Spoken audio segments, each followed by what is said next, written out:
And welcome back, everybody, to another episode of the Steel Curtain Podcast. I'm your host, Tommy Jaggi, editor of SteelCurtain.com. And joining me, as always, is my co-host and Steel Curtain contributor and copy editor, Shayne Kubas.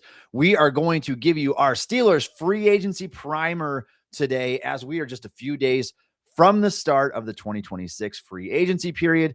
Legal tampering starts this week, and they say legal in air quotations because you're essentially allowed to agree to deals. You just can't finalize the language. The Steelers got some money to work with. We're going to break that down. We're going to talk about all of their pending unrestricted free agents, which ones could return, who could depart, and what players could the Steelers go after. We'll talk a little bit of our combine winners and losers, Shayne, how that may have influenced the Steelers draft plans. But I want to start by talking today about some of the big news around the NFL and what we heard, Shayne, just before we got on this podcast. The Kansas City Chiefs have traded cornerback Trent McDuffie to the LA Rams. Trent McDuffie was an all-pro a couple years back, one of the better cornerbacks in the league. This was a big trade, and I want to get your thoughts on it really quick because the Rams, in exchange for McDuffie, are sending the Chiefs a first-round pick, number 9 overall this year, a 5th and 6th round pick this year, and a 3rd round pick next year. Shayne, who's the winner of this trade? I mean, right off the bat, my kind of feeling when I saw this come through over the wire, I was like, I kind of like it for both sides because the Rams are clearly, even more so than the Chiefs right now, especially with the Patrick Mahomes injury and the rough season last year, they are absolutely going for a Super Bowl. Like, that is what their ultimate goal is, as it has been since Stafford got there.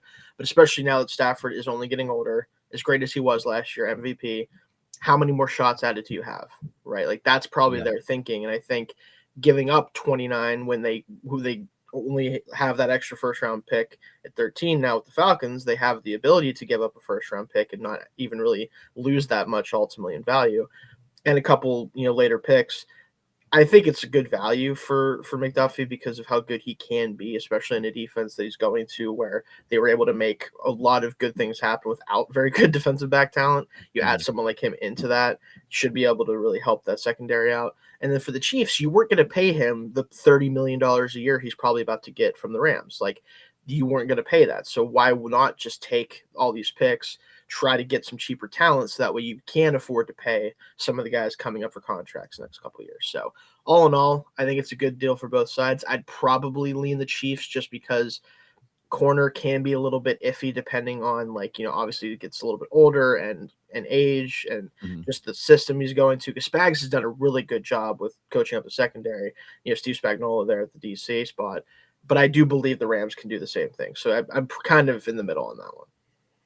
Yeah, I really like this trade for the Kansas City Chiefs. I think the Rams the Rams are obviously getting a good player. Trent McDuffie, one of the better corners in the NFL.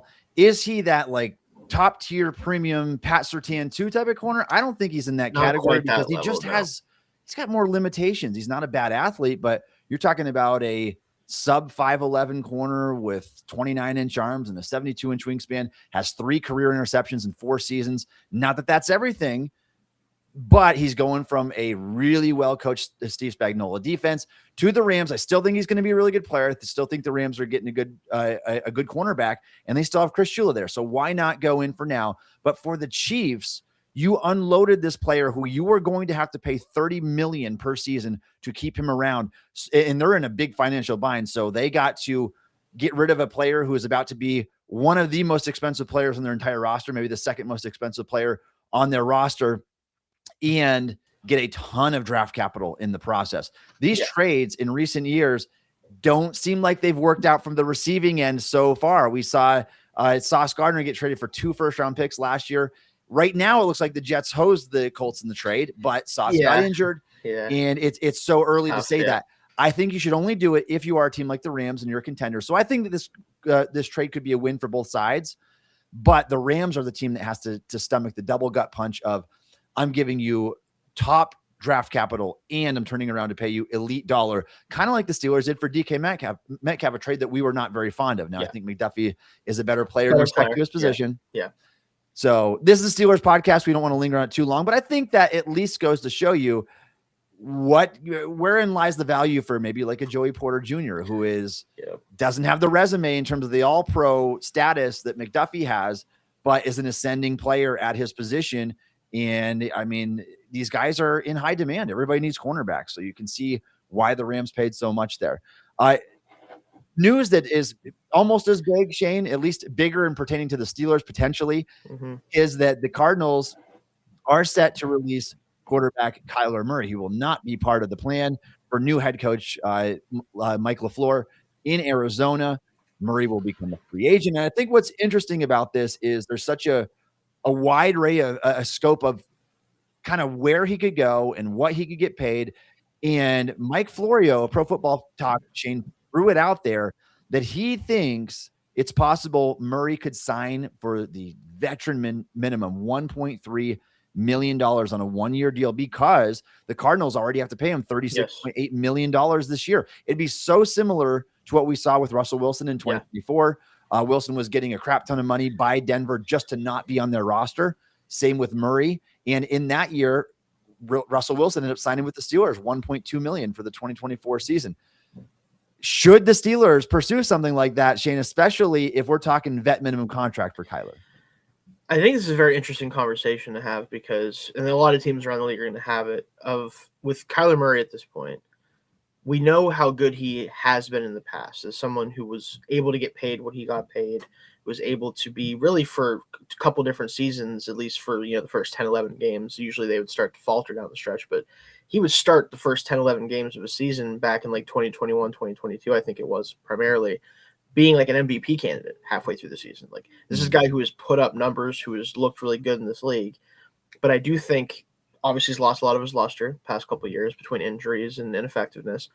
And he does have to play a kind of particular brand of football, not that dissimilar to Russell Wilson, where Wilson, as great as he was with the Seahawks, and he was a better player than Murray, obviously, he kind of had his own game he was playing out there a lot of the time.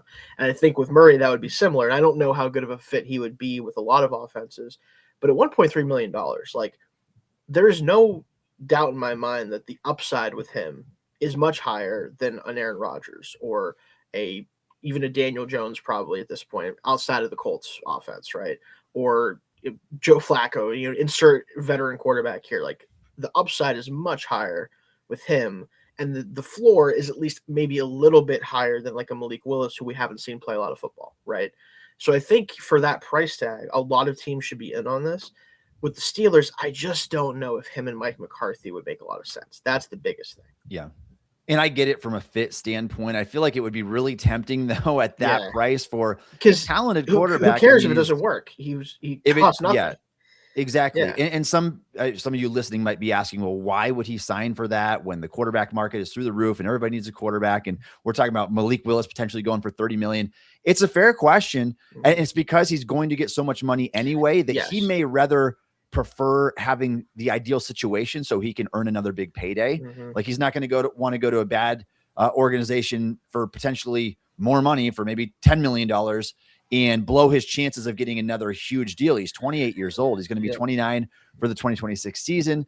And so maybe for him, it'd be more important to land in the right spot, have a prove it year, and then earn one more big payday and potentially revive his career. I mean, maybe he could kind of go on that, I don't want to say Sam Darnold journey because that's a little too rich at this point. That's what it is, though. That's what everyone's. But that's the hope for the the hope for these quarterbacks looking to kind of revive their careers, which Murray's doing. He's only played one full season since 2021. He misses a lot of time. Last year, obviously, they just didn't want to go back to him, quite frankly. And there's also concerns that maybe not the hardest worker in the locker room. And everybody always jokes about him playing Call of Duty and stuff that way. I don't. I mean, I can't speak on his character. Who knows? Yeah. But he is talented. We're talking about a number 1 overall pick back in 2019, a 2-time Pro Bowler in the first 3 years of his career. Started off his first 3 seasons with over 60 some touchdowns combined his first 3 years. Like, he's at least a talented player. We'll see if the Steelers want to go that route. I agree with you though, Shayne. Not a great scheme fit.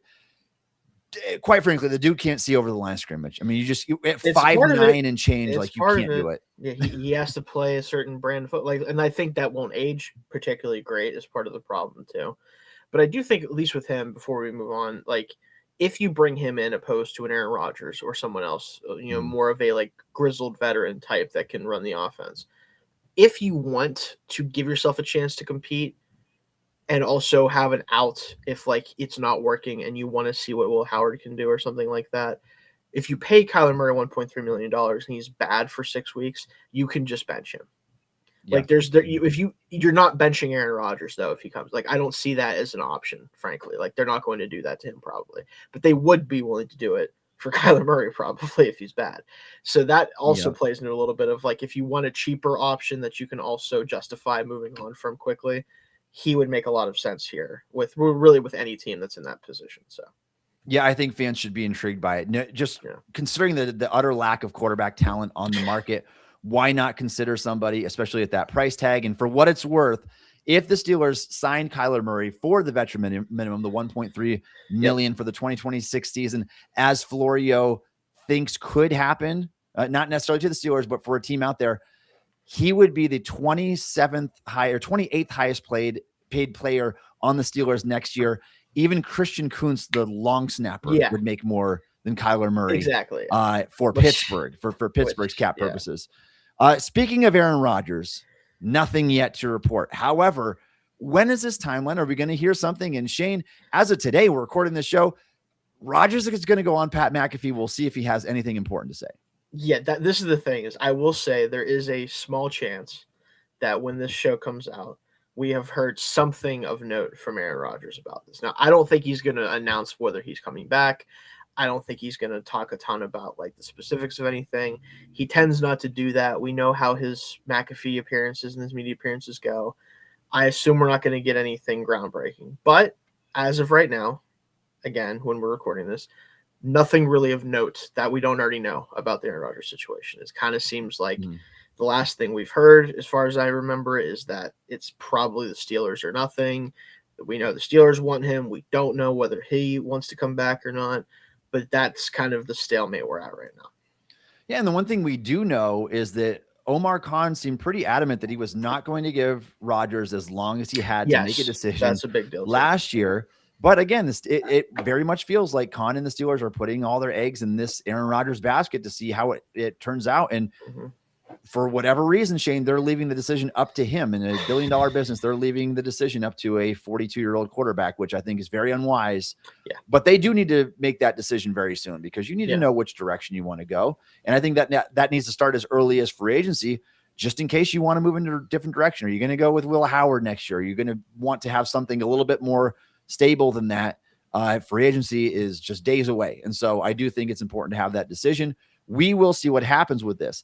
Staying on the topic of quarterback, Shayne, Ben Roethlisberger offered up his advice on what the Steelers should do at quarterback in respect to the 2026 draft class, which Roethlisberger warned against the Steelers using high draft capital in a class that he deems as underwhelming. Shayne, I agree with that sentiment. Outside of Fernando Mendoza, there are no prospects that I would hitch my wagon to. Do you agree with Ben?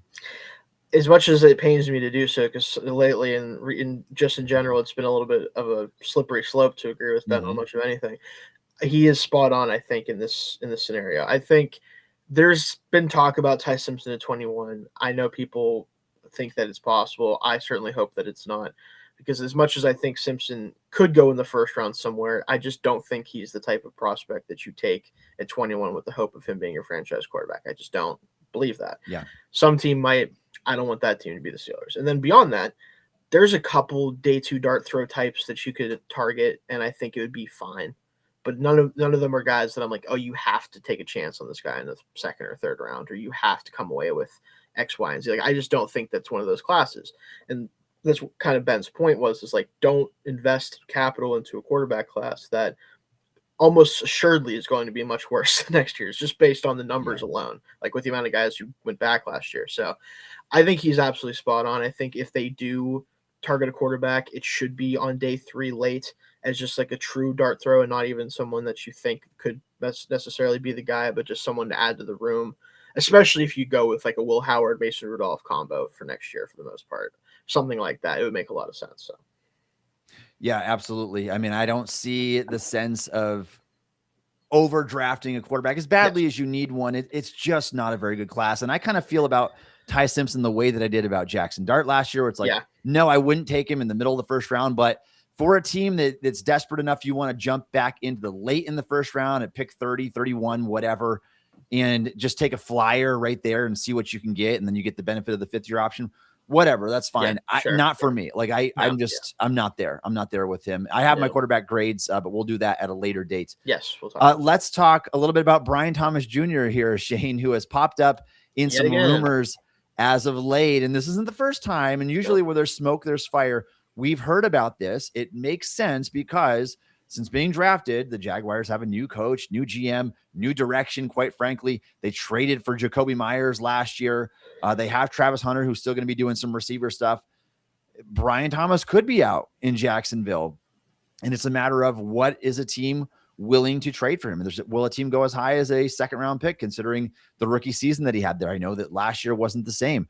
Is he a fit in Pittsburgh? Does he overlap too much with what DK Metcalf already does?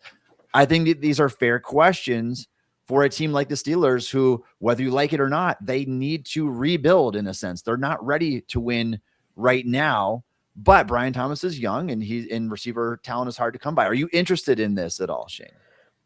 Just like any trade and any player like this, it just comes down to the price. Like if you told me, hey, send us one of your 3rd-round picks and you can have him, absolutely. Because this is a player that had a phenomenal rookie season, who has all the physical traits. And again, at least even last year at times, but especially his rookie year, has shown that he can play. Like not like, oh, he's a developmental guy that we need to see get on the field and see what happens. Like like he has actually played good football in the NFL already. And I think especially in a draft class where a lot of the talent that could be impact starters and guys who could play opposite on the outside of DK Metcalf, you're going to want to take in the first 2 rounds. If you can get somebody that could fit that mold with a 3rd-round pick, when you have extra 3rd-round picks, we have 12 picks in this draft, that would be worth it. Now, if I'm the Jaguars, do I want to give up him already for a 3rd-round pick? I don't think so. But if you look at it right now, because especially Travis Hunter is going to play corner now primarily and then come in on offense, which is, I think, the right move for him, by the way. Who comes off the field in 11 personnel when he comes on the field? It's probably not Jacoby Myers because he's going to be the primary slot guy. Yeah. Based on last year, it's probably not Parker Washington because he was really good. Is BTJ the one that comes off the field then? Like if that's the scenario, if that's what would be happening, then maybe, you do just get something for him if he's not even going to be the full-time like receiver 1 for you, which again, based off last year, I would say he probably isn't. That's really the question I think the Jaguars have to ask themselves. And then for teams looking at him, how much are you willing to actually give up? If it's a 2nd-round pick, some teams I could see that for. I don't think the Steelers need to give up back-to-back 2nd-round picks for receivers with questions. But a 3rd-round pick, I'd probably be in on that. Yeah, 3rd-round pick. I'll run that in right now. I don't care. Any of those 3 3rd-rounders. Give me Brian Thomas Jr. And I think that I still believe in the talent there. We saw how exceptional his rookie season was. In the right scheme, I don't know if that's Pittsburgh, at least not as the true go-to option, because we know what Mike McCarthy looks for in his top target. But that gives you a ton of flexibility in the draft where to go. I don't have to go after necessarily a wide receiver with the 21st overall pick if you have Brian Thomas Jr. on your roster. So definitely intriguing, something to keep an eye on. And we'll see if he indeed gets dealt or if these rumors pick up even further here. All right, you are tuned into the Steel Curtain podcast where Steelers fans come to talk, celebrate, and debate. For more coverage, hit up steelcurtain.com, powered by the passionate fans at Fansided. Shayne, before we get into our free agency primer, I want to talk about the NFL Combine that wrapped up just a few days ago as of this recording, and who the Steelers could be targeting out of this now. Let's talk winners and losers here for a second, and kind of if we just want to go cross-positionally, and any names that you can, if you want to throw out there, we'll just discuss them, and particularly the ones as they could pertain in connection to the Steelers. Shayne, quarterback, what was your overall thoughts on the group? I thought Ty Simpson threw really well in the drills. Now, he didn't do any testing, and I don't know how big he actually is because there are like reports that he weighs like 202 on a good day, usually 211. He might have just ate a bunch of extra chicken wings that day to make sure that you looked good on paper. He's not a big guy. I mean, we're talking 6'1 1/8", 211 pounds was his combine weigh-in, but I thought he did throw well. He threw well. I think the quarterbacks overall, I don't think many of them did anything that I think was obscenely good or bad, right? I think that they, ironically, kind of just fell in line with like, not a lot of like high-end talent at this position in this class. I think that obviously Taylor Green, someone you have to talk about because he's a freak, but he's certified, like broke just about every record that you can for everything. He is very interesting to me because when I watched him, I could tell that this was a player that simply just doesn't really still know how to play the position from a, like, especially from an accuracy standpoint and getting the ball out to the right place standpoint. But everything else physically with him is very tempting. I think a team is going to take him on day 2 is my guess. I wonder if 4 years from now he's playing wide receiver, and just because of how talented he is athletically, if he can't get on the field as a quarterback, especially even as like a true backup quarterback, like first guy off the bench type of thing, I just feel like it'd probably be best for him and for the team that drafts him to try him there. But I absolutely want him to get his chance at quarterback because I think if it works out, it would be awesome. It would be awesome. I agree. But really I think that he's destined to take the Logan Thomas route. It might be. Well, he'd probably be taking like the Terrell Pryor route because he's like maybe that 225 or something like that. So he'd be the a little bit smaller than that. So yeah. But still, definitely an interesting group because you have the undersized guys that are poised and accurate, and then you've got the big polarizing guys that could be flat out bust, or maybe there's something there. Yeah. Another name, Shayne, that is just so fun is Cole Payton, the North Dakota State quarterback. QB4, big body core. So you're talking 6'3.5", 233 pounds, cannon arm. He looked really good on the deep balls. Yeah. It did not look very good on most of the other stuff because he can spin it, but a little bit sporadic when it came to the accuracy and trying to throw those fade routes, just sailing over the head. And interestingly, Shayne, that lefty too, there's a lot of drops off of his passes. It's just the way that ball spins. Lefties when you're a receiver. That's what training camp's for, though. Whenever you get to, But he's a lot of fun. If there was someone to take a flyer on in day 2, personally, that's him for me. But it's really any of these guys are in contention for that type of thing, I think. Shayne, the running backs of this group, there weren't many that tested. They all tested really well, though. Jeremiah Love, obviously, both of those Notre Dame running backs are going to be the 2 top running backs in the class. And then we got just some phenomenal testing from the Arkansas running back. His name is escaping me right now. Mike Washington, 4.33 at that size. That was like Bo Jackson level stuff. So interesting there. I do not think the Steelers will be interested in a running back. I would almost be surprised if they took one with one of their 12 draft picks this year, just because they don't really need it. Not unless they don't retain Kenneth Gainwell, maybe. Yeah, if they don't retain Gainwell and they continue to view Caleb Johnson as nobody, which would irritate me, but it is what it is, then I don't see a running back pick. I think the depth of this class is iffy. I think if you need someone to be able to play, you kind of have to take them in the first 2 days, especially the guys after Jeremiah Love. There's a few of them that I think could go on day 2, but not a ton. But a lot of the testing was really good for these guys. I think just off the bat, like when we're talking about the combine, the fastest combine ever by a lot, but I think it's because only the fast guys tested. That's why. And that's okay. Like, it just proves there's a lot of speed still in this class. But it is just funny that everyone's like, oh, the fastest ever. It's like, but there's like 14 less players. People just aren't testing anymore. And I don't blame them, because if you're not going to test good, what's the point? Like, just go to your pro day, dude. Now, I do think you should do as much as you can outside of the testing if you show up and all that stuff. But like, if you're not going to test well, I get it. Like, because Malachi Fields is a name I want to throw out there real quick. Yeah, he's getting a lot of like top 50 hype. I personally don't see it. Nope. But going out there to run a 4.62, like, it doesn't change anything, because that's how I thought he was a 4.62 guy. But like, why bother putting that out there? Like, because all it's going to do is make people be like, I don't know. He's 4.62. I don't know if we should. That's all it's going to do. You really just hurt yourself. So, but yeah, you really do. I mean, I do credit them for saying, I'm going to go out there and prove myself. Right, for sure. You got to know your limitations at the same time too. You don't want to hurt your draft stock. That was one of the, if not the biggest loser overall at the NFL Combine this year, because we knew you weren't a nuanced route runner. We knew that you're a downfield threat, and now you have to be just that body control receiver. That's the way that you're going to win.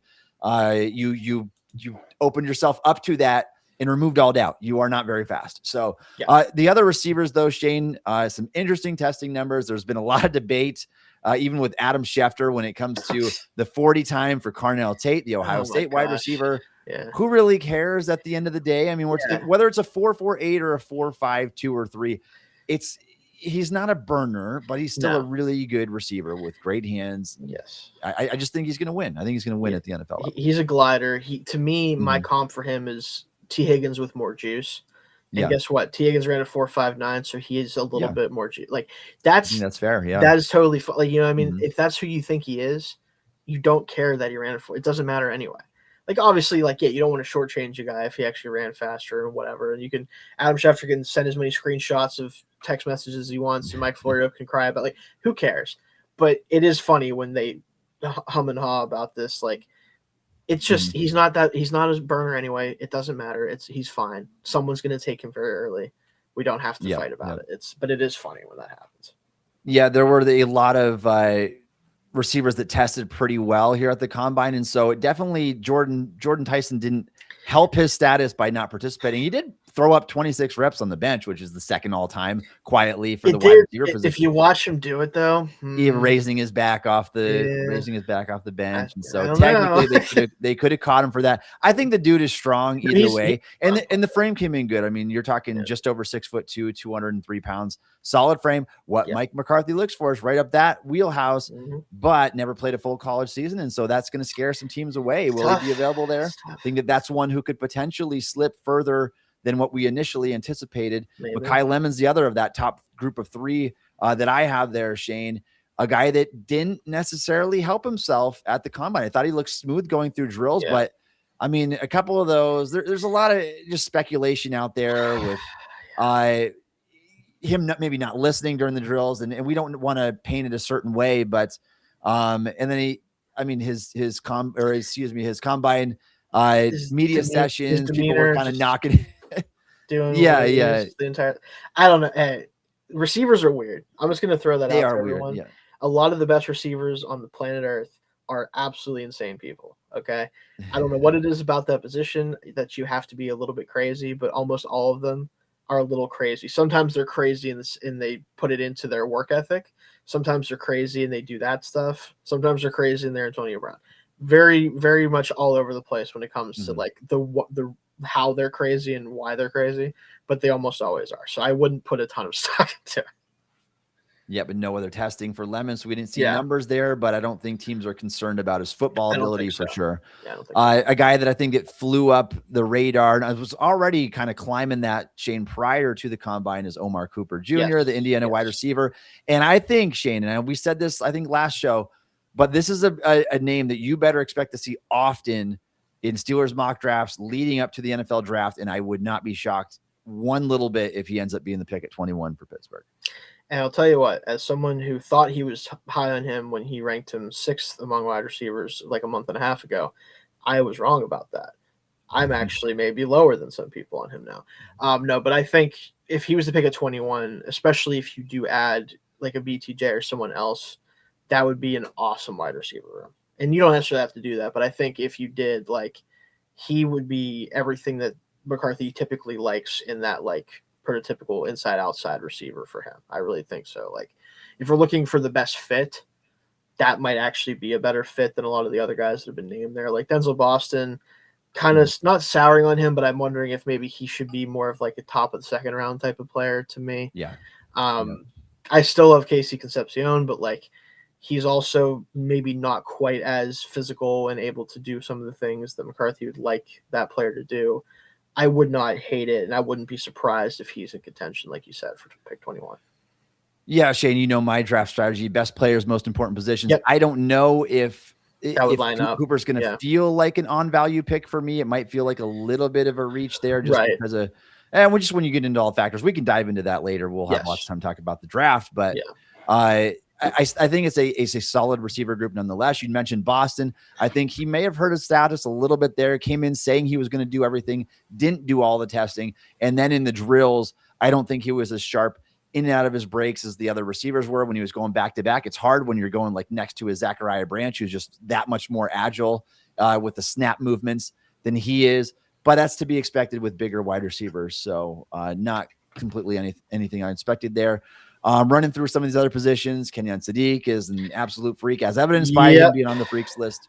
Yep. So one of the best testers we've ever seen at the position. And so just a really, really interesting combine overall from him from the speed explosion standpoint.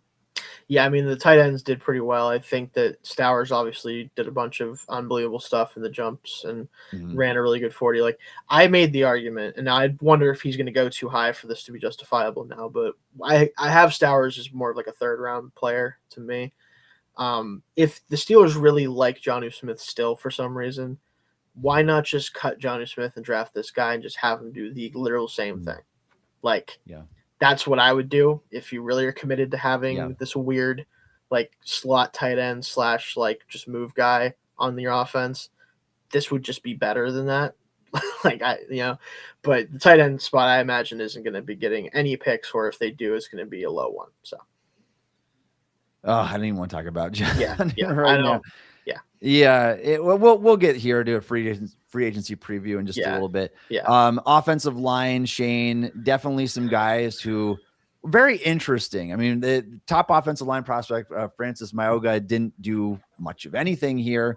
And he didn't do the testing, still projected to go really high. Spencer Fano, super interesting because he kind of reminded me of Troy Fautanu going through the drills like silky smooth.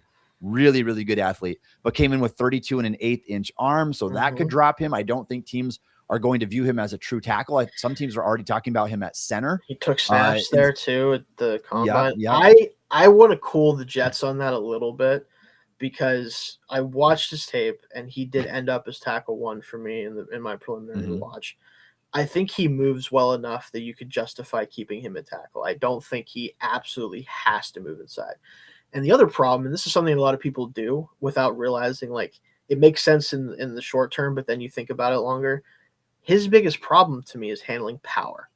And where do you get more power than anywhere else against the defense? The interior of the defensive line. I don't know how well he would hold up, especially at guard. Now, center, it's to get a little dicey because you can double team him. He's not going to do a ton of one-on-one blocking. Like, that would be a little bit easier of a transition, and his speed and agility would help with that too. But as a guard especially, I don't know how well that would go. It is interesting, Shayne. And he's a guy, like, I wouldn't be surprised because of the profile and because of not having that, like, ideal body type positional fit for anything outside of center. I mean, we could be real about it. He's a little over 300 pounds. So unless he's going to a wide zone team, might not be even a good guard fit for a lot of these power blocking teams. And so 32 and 1/8 inch arms, really small. We saw Will Campbell struggle mightily in the Super Bowl and in the playoffs last year with his short arm length and wingspan. And he was a top of the first round pick last year for the Patriots. I think teams will be scared away a little bit. Now, if he falls far enough, would the Steelers consider him? I don't know if that's what they're looking for or if they'd even consider going the offensive line the way things are trending. Not sure, but I just want to say that, again, like, he's a guy that I still might try to fail at tackle first just to see if it works. Sure. Now, would you be willing then to move him inside? Sure. And I think he could figure it out, whether it's center or guard, but I would want to see him fail at right tackle before I move him off there. Absolutely. There's some other offensive linemen that at least showed up from a testing standpoint. I think that Monroe Freeland was a little bit polarizing that way, where the on-field drills weren't all there, slipped 3 or 4 times, but the athletic testing, 9.99 relative athletic score, one of the most athletic profiles we've ever seen for an offensive tackle before. Didn't do the agility testing, but in terms of explosion, ran a 4.93 at 6'7", 315 with 35-inch arms. And I think it's an 84 and 3/4 inch wingspan. The guy is prototype left tackle traits in the NFL. Yeah, he's going early. Like, he's a guy that maybe I like him. I had him graded as a late first, early second because of this. A lot of the things that you talked about that showed up in drills. Like, he's not very experienced. He has 18 starts in college. Like every Georgia left tackle ever. And right tackle. Like every Georgia tackle is like, I played half the game. They're always behind someone else that's an NFL player. So. Exactly. And like, that's, it's not a bad thing if you're Georgia, but it does sometimes mess up their prospects a little bit. He's not super experienced. He has a lot of technique issues that I think need cleaned up. But again, they don't make guys like this that often. And when you get a player like this, they go high. and it's going to either work or it won't, but it probably won't keep a team from taking him. Like you said, it's 6 with the Browns, or, it just, there's a lot of teams that would love to have this type of tackle. So one of the other ones I have to mention, Shayne, is Jennings Dunker. He was just so fun from the Senior Bowl, where I thought he performed really well until now. He's got those tree trunk type legs. Like, that's how I want my offensive lineman built, like the lower body strength. He clearly has that. Looked really fluid in the drills. Overall, I think that he is a guy that could be a steady riser as we get closer to the draft as well. And he's got the tackle guard versatility. I do think ultimately he's definitely a pure guard in the NFL. I think the testing and the eye test will tell you that he's not really a tackle. Guys that look like that are guards. Sorry. No, I'm just kidding. No, but I think that as a guard, he'll play a long time in the NFL and probably be a really solid starter for a team. I don't know where I would take him personally. I think probably middle of day 2 feels right for a player like this, but I do think he's going to be a good player for someone down the stretch. Yeah, and one more name I wanted to mention real quick, Shayne, is Max Ironanker, who is kind of another polarizing prospect. Hasn't played very long, didn't grade out particularly well at Arizona State there, but really, really solid physical profile, moves super well, had some really high moments at the Senior Bowl, and I think that he had a strong combine showing too. Yeah. Also, I believe, by the way, and some of the names in this class are hard. I believe it's Ihonicher is how you say his last name. Sure. But I'm kind of losing track of some of the names. We'll get there. We'll get there. But we'll because I've had to get a lot of them down. But like Ioane, like Oliva Vega Ioane, is that really what I'm gonna have to say a bunch of times? Probably. But no, I think the offensive line group did look really good. All right, let's move over to the defensive line. Obviously, Caleb Banks stole the show over there. Tested as a 98th percentile athlete at 6'6" and 327, 35-inch arms, massive wingspan. You just don't see interior defenders like that. It's something the Steelers have coveted for a long time now. You go back to the early 2000s with Aaron Smith and that type of profile. It's very interesting, to say the least. Now, it's not all there yet. He's not a finished product, despite being a redshirt senior, dealt with injuries, didn't have production in college. So it's a gamble of a player, but someone to at least keep an eye on. Yeah, when you see a guy test like that, look like that, they're probably going to, again, go pretty high. I don't know how high he'll ultimately go, because I think there's enough red flags on his profile to keep teams from drafting him like top 15 necessarily. But once you get past like the middle of the first round, I think a lot of teams make sense for him. And I think my ideal spot right now, if I was looking at to like guess where he goes, is Minnesota 18, because they're trying to revamp their interior defensive line. Would make some sense. Again, Steelers could think about it. I don't think they will, but they could think about it. He's a very interesting player. I wonder ultimately like what his best role is going to be at the next level. Is he going to be that like 3 techniques? I don't think he's too tall and long to be a low nose tackle. I think he's going to play up and down the line, but probably like a 3 and 5 technique primarily. Yeah.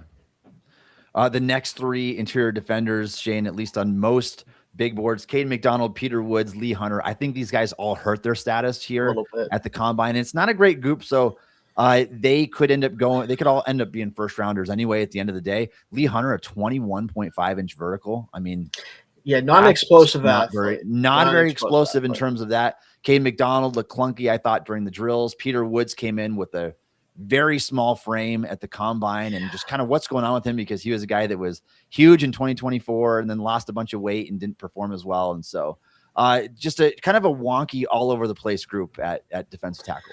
Yeah, like a lot of the guys, and I'm not a big fan of this class in general. I think a lot of people aren't. I think that there's a lot of guys who are probably second round picks that are going to go in the first, because this is just an important position. But I like Lee Hunter a lot for what he is. I don't think he's an explosive athlete, obviously, and did not test like one. But I think he's very good at what he does as a nose tackle, and I think he does offer some pass rush ability because of the power profile to his game. So he's somebody that I think is worth taking a shot on late in the first round. The rest of the guys, like McDonald, I thought was a good nose tackle, but not like anything worth necessarily taking beyond the very back end of the first. If you desperately need someone like that, or probably more likely a second round player. And then, Woods is technically my interior defensive lineman 1, but like, what's going on with that? He's sub 300 right now. I assumed if he was going to do that, it would be to test, and then he didn't test. So like, it's a scary proposition with him. I'm not really the athleticism phenomenal, but it's the production and just the overall profile is a little weird.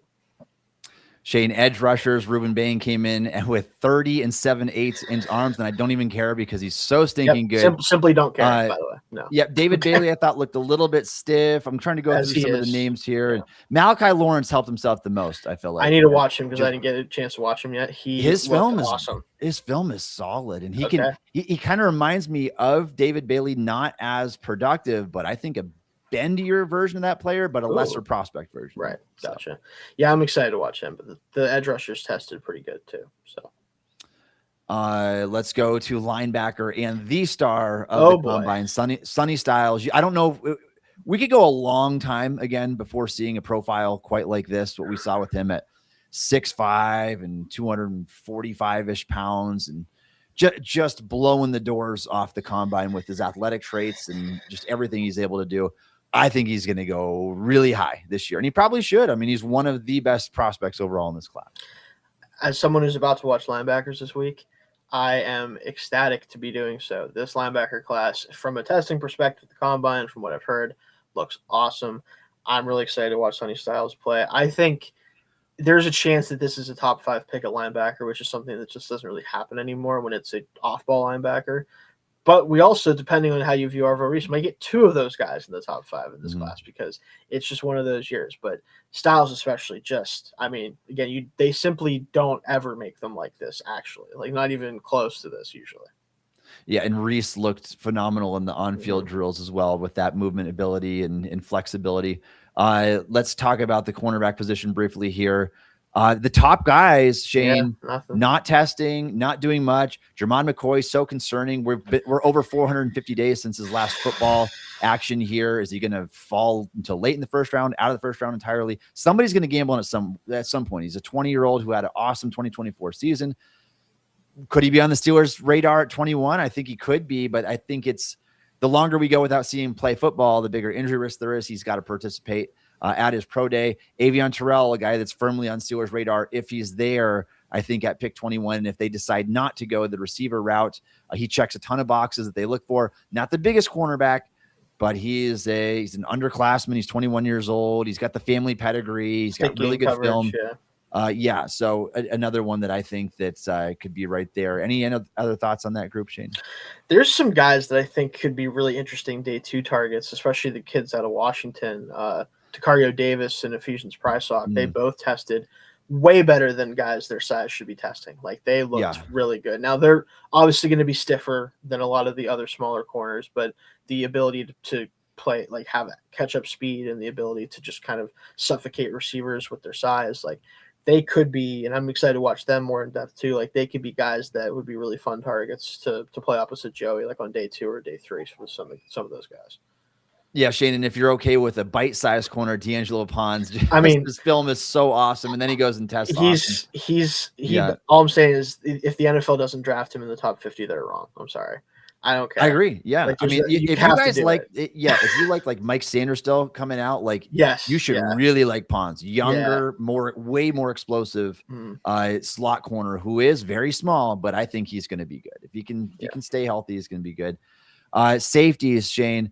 Caleb Downs came in pretty small and compact, a 73-inch wing, I think, for him. And I'm okay with that. It's a safety. We've seen some awesome safeties. Troy Polamalu, Bob Sanders, small, compact frame. They did struggle with injuries, and it looks like Downs might too. I mean, he's dealing with a meniscus injury, as the reports suggest, potential degenerative ACL, something to keep in the back of your mind, because we'll see if that impacts his draft status at all. Yeah, that report, like, I do believe that report is true. I do think that other teams might not view it as a big issue, and maybe it's not a big issue, but if it's even remotely like something that teams have to give pause to, there's a chance that he could fall way farther than people think he's going to. It just is part of the evaluation for him. But if that checks out, I don't see him getting outside the top 10. Yeah, and then the next 2 safeties on the list, Dylan Thieneman, Emmanuel McNeil Warren, I think that they kind of gapped a little bit further apart here at the combine. Thieneman was just fantastic. I mean, you can't test any better than that as a safety, really. 4.35 speed, came in with pretty solid size, looked absolutely a 41-inch vertical, 11-foot broad jump, I think, and then followed that up, Shayne, with just absolutely fluid movement skills. It just looked like a cornerback in the drills. And so definitely helped his cause, where I think McNeil Warren may have gone the other direction a little bit here. He's a MAC corner out of Toledo. And so I think he needed to test a little bit better to give kind of you insurance that if I'm going to take a player from a non-Power 4 conference, I want him to be an elite athlete. Well, he tested as a kind of below average athlete at the safety position, ran in the mid 4.5s. And so was one of the slower safeties to test at the combine. I still think his film's really good and that somebody's going to gamble on him late in the first round. Yeah, he's from what I've seen of him, I do think he's just a very good football player. And again, a 4.5 at the safety is not slow. Yeah. Like most of the best safeties in the NFL run in the 4.5s. Like that's just part of it because it's a position that isn't as reliant on pure athleticism like a cornerback or an edge rusher position is. So I think realistically, Thieneman certainly proved to be the better athlete and probably the better player overall, just from what I've seen of the two. But don't be surprised if we get 3 safeties in the first round and with McNeil Warren being the third. All right, Shayne, let's quickly talk about early Steelers first round targets and the draft plan that they could go after. And I think that after watching the combine and again, we're early in the process still. Once the pro day visits come out and all that kind of stuff, we're not going to be able to track it maybe quite like we did last year because there's no Mike Tomlin on the scouting trail. Yeah. I don't know if McCarthy's going to do that. It's something that historically is not done. We'll However, I would say based on Steelers' clear and obvious visits at the combine, their formal combine meetings, I mean, nearly a third of those went to the wide receiver position, and then a handful of the rest went to cornerback. Like, to me, it's going to come down between those two positions. I would be kind of surprised if they were willing to go for anything else, but we'll see. I mean, we'll see how things shape up. We're still early in the process. Right now, at least, I would say they're going receiver first round. Do you have the same feel? I do too. And I'll be honest, we talked about a little bit earlier, like we'll have to see where they go for pro days, like you said, and like who's brought in for 30 visits and all that good stuff. But I think if I was going to take a shot right now, and I will do it just for fun, it might be Omar Cooper Jr. Same. Like you think about like all the things. He tested really well, even a little bit better than maybe I thought he would. He has good size. He can play inside and outside. He comes from a championship program from this past year, which I know they're going to care about to some degree. It all kind of lines up with something that they would want from the receiver position. And again, I'm a big fan of him, maybe not even as big of a fan as some other people at this point, which is good for them because I don't blame him. He's fun to watch. That one just lines up a lot right now. And we'll have to see, will he go even earlier than that or will he fall or whatever? But I wouldn't be shocked if that's kind of who their initial thought process is on right now. Yeah, if I had a chance to bet on it to win $1 million right now and had to get it right, I would also go Omar Cooper Jr. It just feels like the best combination of fit and riser. I think he's going to be near that position in the draft. And so it makes sense. If I had to do a 2-round sequence, Shayne, I say it's a wide receiver in round 1 and cornerback in round 2 is what the Steelers will be looking to do. Probably, because I think the depth of the corner class is on day 2. I think if you can't get one of the very top guys, waiting for one of the several guys that are in contention to be second-round picks fall to you would probably make a lot of sense. And now I will say this can obviously change. We got free agency right around the corner here. We're going to talk about that next. And so if the Steelers go out and let's say they go and sign 2 cornerbacks in free agency, a starting caliber boundary corner and a slot corner or a depth corner, maybe they don't target cornerback until the 3rd or 4th round. And so this is definitely subject to change. But as of now, that is where we would head early in the draft in terms of our predictions for the Steelers. All right. If you are a fan of the Pittsburgh Steelers and would like to support the Steel Curtain Podcast, please consider subscribing to the Steel Curtain Podcast on YouTube. We appreciate all of your support. Be sure to check out our written work on steelcurtain.com, dropping constantly over there. Shayne, let's talk our free agency primer, potential cap casualties, free agent targets, the works. And so let's start off with who could the Steelers release ahead of free agency? I was very disappointed in Omar Khan's response at the NFL Combine when he just gave a glowing endorsement for Jalen Ramsey, for Patrick Queen, and I believe he mentioned Jonnu Smith too. Did he mention Jonnu Smith there? I don't remember if he mentioned him by name, but the quote, and this is what's getting a lot of attention, or what was getting a lot of attention that upset, I know me, you, and a lot of other people, is that right now he was asked about cap casualties, and he said now we're in a good cap position, and we don't feel the need to do that. And I'm like, you could have $200 million in cap space. You could have a $500 million in cap space. You don't need Jonnu Smith on your roster. You don't need $1 million. So that's the first name, obviously, that we need to talk about. Yeah. So we'll talk about some of those guys, and those are the big three right there: Jalen Ramsey, Patrick Queen, Jonnu Smith. Yes. I would get rid of the whole kit and caboodle, the whole collection of them, save a butt ton of money, and I would reinvest that in younger, fresher, more athletic players at this stage in the career, or not necessarily more athletic because Queen's an athlete, just a better football player. So if I could tell you, Shayne, that money right there would get me Devin Lloyd plus a starting level safety, like why would Cam you Curl not? Potentially? Yeah. Why would you not do that? Because it's different, and they would have to cut a bunch of players, and we know that Steelers don't operate this way, and I think there's reasons for you to not always operate this way, but I think when it's very clear, especially with Jonnu Smith and Patrick Queen, those two in particular, at least with Jalen Ramsey, I think there's an argument to be made that he does help the defense a lot by being there if he plays certain roles for them. It's just the price tag is a bit of an issue. With the other two, they just simply don't help the team that much, if at all, and they're paid too much. Like that's it, when those two conditions are met, there's no reason to have them on your roster. But we know they're at least one of those two, if not both of them, will be on the roster. So, and Shayne, I would love to hear a beat reporter ask Omar Khan, say, Jalen Ramsey is due $19.5 million. You would lose $0.00 by releasing him. What would you consider releasing Ramsey and then re-signing him for half the price, at least a third the price?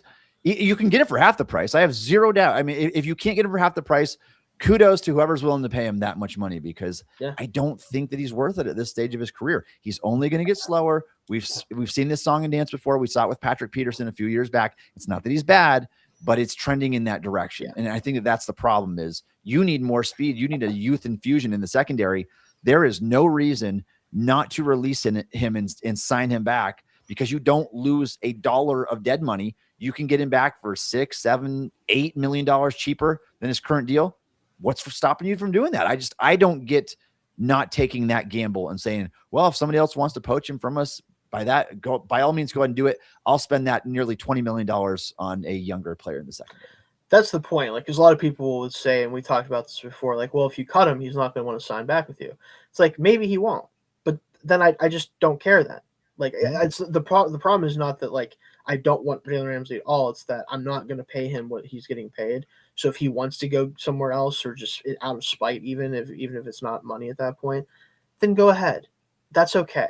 We are not a Jalen Ramsey being on our team away from it meaning anything. I'm sorry. It doesn't. It's the loyalty to a fault type thing here again with the Steelers, and it's a double-edged sword. I get it. It is, yeah. But you want to make good PR moves and everything that way, but Ramsey is not this irreplaceable player. You have to be able to separate his past reputation, the all-pro that he was earlier in his career, from the player that he is right now. I think that he is a solid starting free safety, and that's kind of how I view him. That's kind of his role at this point. I don't really want him playing corner because, quite frankly, I just don't think he's quick and fast enough to do that consistently anymore. No, probably not. And again, could they move him back down in the slot if they do the right things around it? Maybe. But, like, he just didn't look great there last year, and he looked better at safety, even if, again, it's more of like a slightly above average one. You can't pay $20 million, or you can because they have the money to, but why would you want to do that?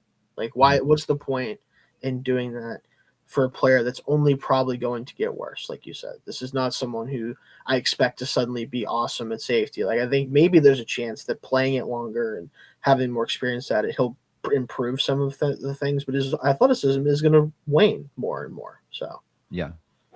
If the Steelers were to get rid of Patrick Queen, certainly doesn't seem like that's on the dock. They would save $13.33 million.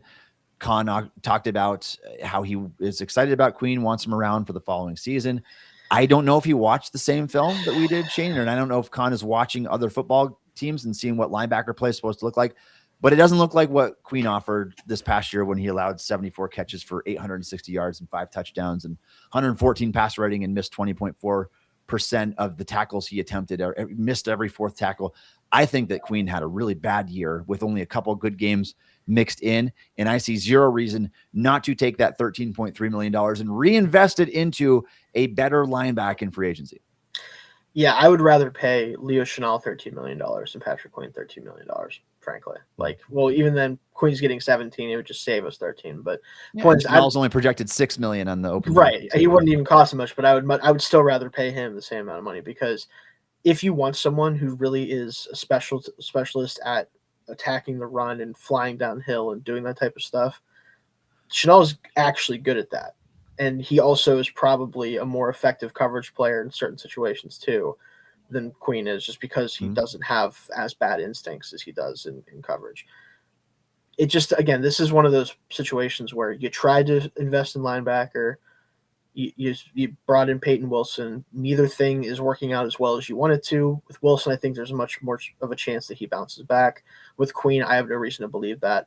I would simply cut bait and try something else. And Shayne, in this wild hypothetical, which isn't wild to us, but it's wild to Omar Khan, if the Steelers were to get rid of all three of Jalen Ramsey, Patrick Queen, and Jonnu Smith, they would save nearly $35 million in cap space to reinvest in whoever they want, whether that's Malik Willis, Alec Pierce, you name it. You can get any free agent for that price. You can get two really quality free agents for that price, probably still in the primes of their careers. That does not seem to be the direction. The only other name I would throw out there, Malik Harrison, who also, again, does not seem to be on the radar as a cut candidate, though the Steelers would save nearly $5 million by releasing the rotational linebacker and special teams player. I would be a little bit more proactive, I think, than Omar Khan, but to each his own. Yeah, that's another name. Like, I'll take it or leave it. I think it's enough money that it's justifiable to just cut bait, but also if you were to cut Queen, for example, keeping one of the linebackers that you have would make sense, but I don't think they're going to do any of that. So, all right, so we're deciding, Shayne, that we think the Steelers are going to kind of stand pat going into free agency with what they have right now, and maybe if they find the right deal that they like, maybe they're hanging on to these guys and say, well, I found someone to replace you, so now I'm going to get you, and I'm going to keep that cap savings. But I wouldn't bank on it based on Khan's comments. Let's talk about return or depart. Which players could re-sign with Pittsburgh? I've got the list here. Let's run down through it. We'll start right at the top, Shayne, with some of their highest profile names. And I'm just going to kick it right over to you, and we'll go quickly through this list. Who of these guys do you think that they are returning or departing? Let's start with quarterback Aaron Rodgers. Well, as we speak currently, as we're recording this, and you guys won't see this until later tonight, but he is on the Pat McAfee show, and I have not heard anything specific about his plans, but I would be shocked if he isn't the starting quarterback for this team in 2026. That's my takeaway. I'm gonna say he returns for one more season. It's not what I want. It wouldn't be my preference, but I'm going to say that he comes back and then he ends his career with the Steelers in 2026. And this team probably goes 10-7 or 9-8. And they'll do it all over again. Yeah, let's do it again, guys. Let's do it again. Yeah. Isaac Seumalo, Shayne, turns 33 this offseason. Is he going to be brought back? I think no. I think that they go in a different direction, whether it be the draft, whether it's a different free agent, whether it's, which I wouldn't love, but sticking Spencer Anderson in that spot. I think one of those three things happen. I think they're going to let Seumalo go off elsewhere. Agreed. I think Seumalo's gone. I think that they're going to want to get maybe a little bit younger at that position, maybe somebody who fits James Campen, Mike McCarthy's offense. Not that he wouldn't. I think that Seumalo is a very versatile player. I just think at this stage of his career, it's kind of run its course, and they will look for answers elsewhere, maybe in free agency, to fill that left guard position. Kyle Duggar, is he going to be brought back? The midseason trade there for the Steelers. If it doesn't cost much, I wouldn't be surprised if they give him a chance to come back as a depth safety. But I don't think he gets another chance to be like a starter here or probably anywhere else. I think he's firmly into that like part of his career where he'll be a third or fourth safety for teams. Yeah, and I will say no. I think that Duggar was just the half-year rental. Going to be a 30-year-old safety this year. Got Deshaun Elliott. If you don't have incentive to move on from Jalen Ramsey, I don't think they bring him back. I think that they'll try to get a little bit younger in the secondary there. Kenneth Gainwell, Shayne. Steelers MVP, Kenneth Gainwell. I think they definitely want him back. I wonder if there's a price that they're willing to let him go at, where it's like, do they want to pay 2 running backs over $6 million, neither of whom are truly like elite players? Maybe they don't. I would do it. But I think that my answer is yes, unless, again, a team comes in and is willing to pay him like $6+ million a year. I'm going to say yes. It's because I believe Aaron Rodgers is coming back, and I believe that those conversations may have already happened. And Rodgers is going to want his guy that he can pepper with 90 targets this season from the backfield. I will say Gainwell comes back at a reasonable contract. Calvin Austin, who, by the way, just got a new agent, Shayne, the Rosenhaus company, Drew Rosenhaus. And so is he going to be back? No, I don't think so. I think he flashed at times with the Steelers. Obviously, there was the touchdown to beat the Ravens and all that good stuff. That was fun. But I think he is a little too much of like a part-time player that probably needs just a different change of scenery. I agree. I think a change of scenery is coming for Austin. I don't believe he will be back. I think that even though he was used nearly half the snaps last year for the Steelers, just not enough overall out of him, limitations because of his size. And I think that McCarthy is going to want to go in a different direction with his offense. Adam Thielen's retired. Let's skip over that. Chuck Clark. No. No, thanks. Yeah. I mean, it's not that he was terrible. It's just he's so limited at this. We don't need. He's just a box safety with pretty poor athletic traits at this stage of his career. James Pierre. This one's interesting because contract projections pretty cheap. I mean, you can get the guy close to like veteran minimum based on contract projections from PFF and Spot Rack. He had a really good season last year, I thought, when he played. But also, we're talking about a guy who has only shown it in a handful of games in his career. He's going to be a 30-year-old corner. I think he comes back on a roughly 2-year, $7 to $8 million deal. That's my guess. I agree. I think that James Pierre will come back for depth purposes, if not only to at least add a little bit of depth to the cornerback room that is really, really thin right now with Pierre and Asante Samuel hitting the market and just not a lot of depth there outside of Porter and Brandon Echols. Let's go to Asante Samuel Jr.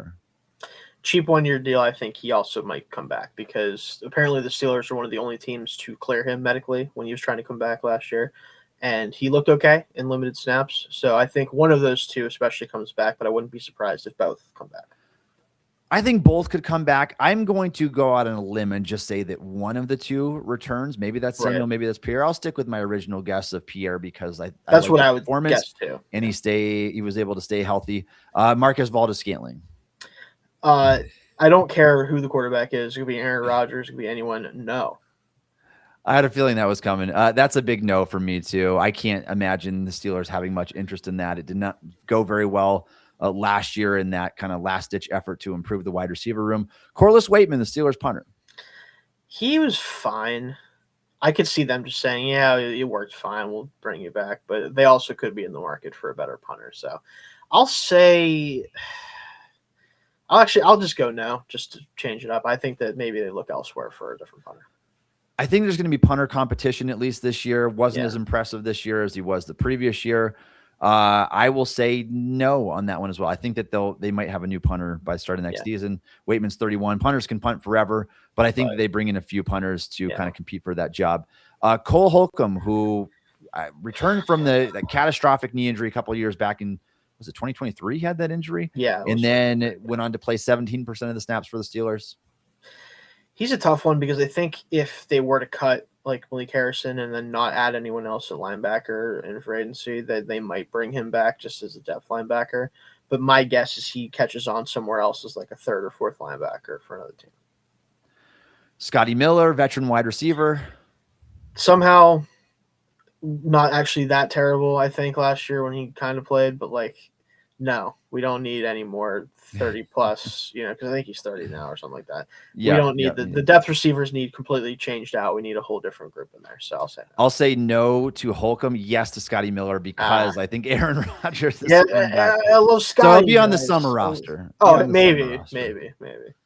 Ademiwo, ZZ Ademiwo. They're going to probably turn over the back end of the interior defensive line. I think so too. I don't see any reason for that. Andres Pete. Nope. Dylan Cook's better than you. Sorry.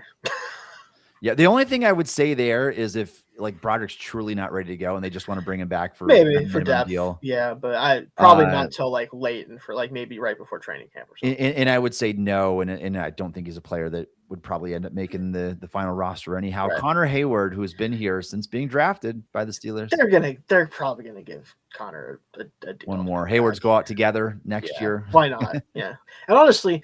Not even he kind of was helpful last year in some ways. I won't even say that I'd be mad about it. So I'd say sure, go ahead. Jabril Peppers, any reason to bring him back? No, he somehow was the least effective of probably the 3 depth safeties they've brought in. So I'd say he probably just moves on. Yeah. Yep. I don't think that they should have interest in that. Daniel Quale, who had the season-ending injury, don't even know where he is right now. Yeah, it's tough. Yeah, I would say just no for that. Isaiah Loudermilk, who has been here since Steelers drafted him. No, but I think it's time to turn the page on that as well. I agree. And that's basically all that we have here. Skylar Thompson, Miles Killebrew is again coming off a huge injury, and then Max Sharping, and we don't need. Yeah, that's it. Yeah, I don't think Killebrew, if he's healthy, might come back as a special teamer, but without Danny Smith there, they might look at other guys there. So. All right, Shayne. So who should the Steelers target in free agency? Let's just give a couple of these positions here. First of all, Malik Willis is a name that we have to talk about because the Steelers are one of those 4, 5, 6 teams out there who have a desperate need at the quarterback position. So we would be remiss if we did not at least mention Willis as a possibility here. Now, will the Steelers be willing to give up a contract for what he's asking in what terms of what the asking price might be for him? According to Pro Football Focus, that could be around $20 million per season, but Spot Rack has him at $35 million. I've heard, I think there was a report from Jordan Schultz maybe that said could come in at $30 million in a bidding war and free agency. Shayne, would you go after that at all if you're the Steelers? If it means Aaron Rodgers doesn't play for my football team, I might be willing to pay an exorbitant price. No, if I'm being serious, I think here's my thought process at this point with Willis, because I've talked about this on this show and other places. I think if Omar Khan and Mike McCarthy are being serious about themselves and saying, we really do think we can compete, we want to try to compete, we're trying to win a Super Bowl, there is no quarterback on the market that offers the affordability, relatively speaking, and the potential upside that Willis offers you.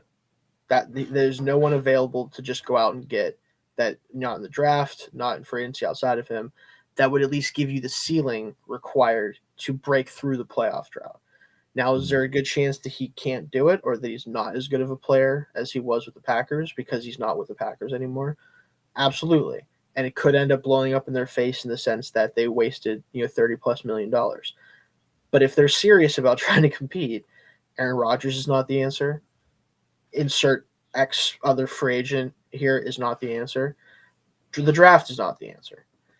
So to me, they should be in on this just based on that alone. But I do think ultimately if it gets to that point where they're looking at $25, $30 million a year, they will quickly bow out if they are even considering it at all. Yeah, Shayne, I think there's a large portion of the Steelers fan base who could get behind that logic and say, as long as it's not Aaron Rodgers, they'd be happy with Malik Willis. I was impressed with what he did, but I think the sample size is so small, just 6 career starts. Yeah, so small. Would I take a gamble? Yeah, why not? I think he's a polarizing enough figure that if he continues to play the way he did, maybe the Steelers have their version of Sam Darnold. But if he doesn't and he plummets back down to earth, looks more like the player we saw on the Titans first couple of years, then that's fine too. Honestly is, because if you burn some money here and you're in position to draft a quarterback finally, then it's not my money. It's not my money either. I don't care. So Shayne, let me throw this out to you really quick. Yeah. Would you take Malik Willis at $30 million per season or Kyler at a vet minimum contract, assuming Steelers could get him for that? I'd still take Malik because there's at least a potential there for it to be the answer long term. I don't think Kyler at this point is an answer long term for anyone. I think he's going to be like a stopgap, type of guy moving forward, someone who can excite you a little bit, can get the offense rolling a little bit with his athleticism, but isn't probably going to settle in as like a full-time starter for a team moving forward. That's my guess with him at this point. Okay. With Willis, you at least might get that, right? So younger and all that. It's just probably a better bet to take if you're looking for the future. I can get behind that, Shayne. I got to throw out a few more names out here. Kirk Cousins. No, Kirk, retire. You made so much money, Kirk. Just go to CBS. Go talk to people. Go be a broadcaster. Yeah, he would have fun doing that too. He'd be good too. He's good. Just go do that, Kirk. We don't need to do this anymore. And Shayne, right in the same wheelhouse, Derek Carr out of retirement. Any interest in that? No, here's the problem with Derek Carr is he's Derek Carr. No, I'm just kidding.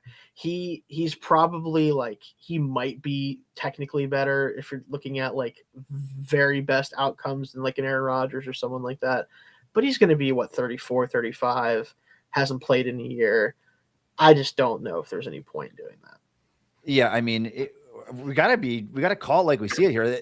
Right now, if you look at the roster makeup, quarterback is the biggest positional need on the team. You've only have Mason Rudolph and Will Howard. You've got to have something else there. Now, I think, again, Shayne, I think a large portion of the fan base can get behind saying, let's just roll with Will Howard for a whole season. We'll see what happens. Just see what happens. I'm not a believer that he's going to be a franchise QB, but I think the worst that can happen is you get 5 wins and you end up being getting the next guy next year. Yeah. It's probably better than going 10-7 with a 42-year-old, if I had to guess, Shayne. But considering what the likely outcome will be in the postseason. Wide receiver position, I think we need to mention Alec Pierce and Wan'Dale Robinson really quick. These are the top of the market wide receivers this year, and that goes to show you that teams just don't let receivers hit the market very often. Would you bid on either one of those guys? Would you get into a bidding war, Shayne, and how high would you be willing to go? A bidding war is tough. I would say definitely not for Wan'Dale Robinson. No offense to him. I think last year was kind of a outlier for him. Alec Pierce is so fun and could be really, really good. I also just don't know necessarily how much someone should pay him. I think if the price is $25 million a year for Alec Pierce, that's a good price to pay for someone with his skill set. The problem is for the Steelers is they're paying a player who I honestly might be worse than Alec Pierce, more money than that. So do you want to pay 2 receivers almost $60 million a year when maybe the one that's better is making less money? I don't know. That's just, it's a lot. So probably not for these receivers because of that element of it. So yeah, I agree. And I think that honestly, I think that their skill sets are just too similar between DK and Alec Pierce. They're both the downfield, go up and get it type receivers. I don't know if either can run the offense the way that McCarthy wants to. And so you would still have in my opinion, Shayne, you would still have a big receiver need. Now, I think McCarthy is going to do a lot of 11 personnel, so you could use all 3 of them. Yes. But I don't know if I would prioritize it that high, knowing that he's probably not an ideal fit for that Z role that they're going to want there for the Steelers. Romeo Doubs, any interest there? Yeah. I think the ideal receiver room for the Steelers next year is DK Metcalf doing whatever you can get him to do, Romeo Doubs being technically the 3rd wide receiver and someone who plays inside and out, and a 1st-round wide receiver.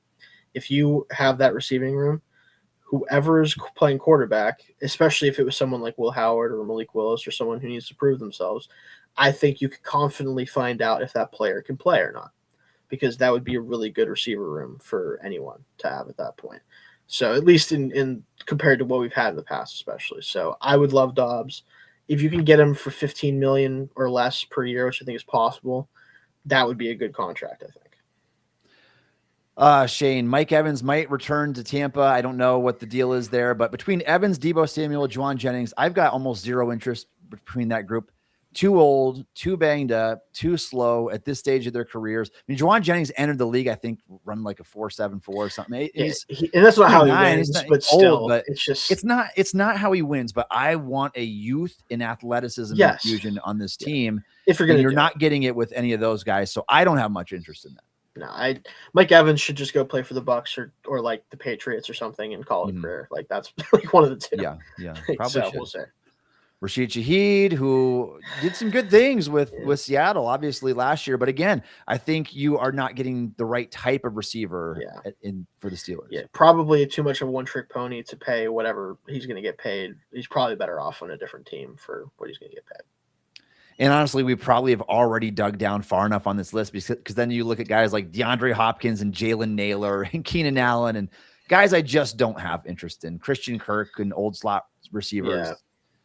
Let's move on, Shayne. Offensive line. Anybody that intrigues you there? Any other positions? I think real quick, like just to name a couple guys with the offensive line. I think you could take a flyer for a year or two on one of the Browns free agent guards, Batonia or Teller, see if they have anything left. I think you could also look at even someone like bringing back James Daniels on a really cheap deal to see if he can get healthy.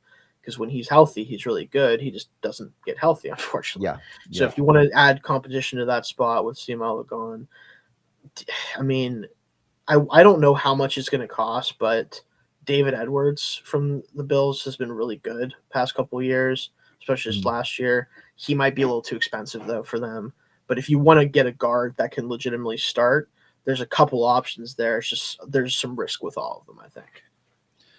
Tackle, Rasheed Walker, Braxton Jones, exchange Broderick for Braxton. Like, I don't know. Braxton Jones is a really good flyer candidate for me. Like, if you want to take a flyer on a starting caliber left tackle, especially a pass protector, he makes a lot of sense to bring into on a team and see if he can compete for the top spot.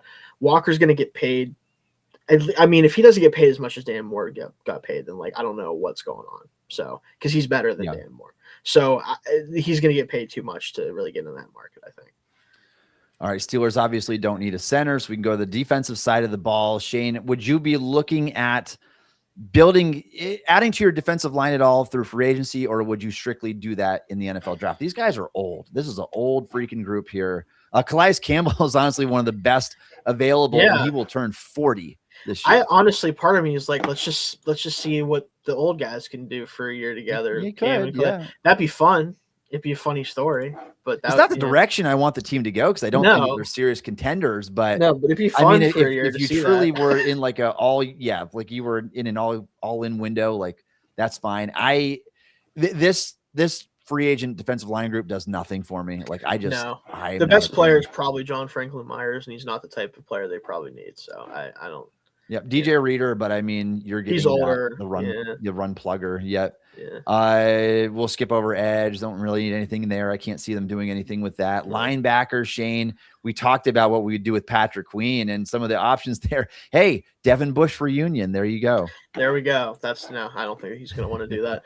But yeah, I would like to add a linebacker, but it would have to be with Patrick Queen leaving. So if it's not the case, then I don't think they really do anything at linebacker. And if it was Nakobe Dean, Leo Chenal, I mean, I think those are the names that you can look for. Unless you wanted to go like top of the market and get in a bidding war for Devin Lloyd, who come off a really impressive season. So corner, Shayne, I've been very adamant. This is where the Steelers should go with their free agency money. I just think it makes the most sense. You've got Jalen Watson there at 27 years old.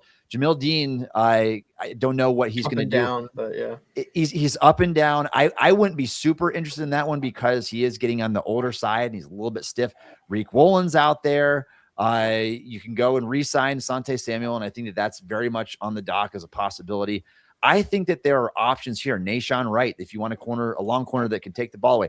Eric Stokes, coming from the Patrick Graham defense, is coming off the best year of his career. He's the one that I'd be targeting if I was the Steelers because he's the right combination of like not too old, coming off his best year, would be reuniting with the same defensive coordinator he did it under, probably going to cost less than like $9 million a year.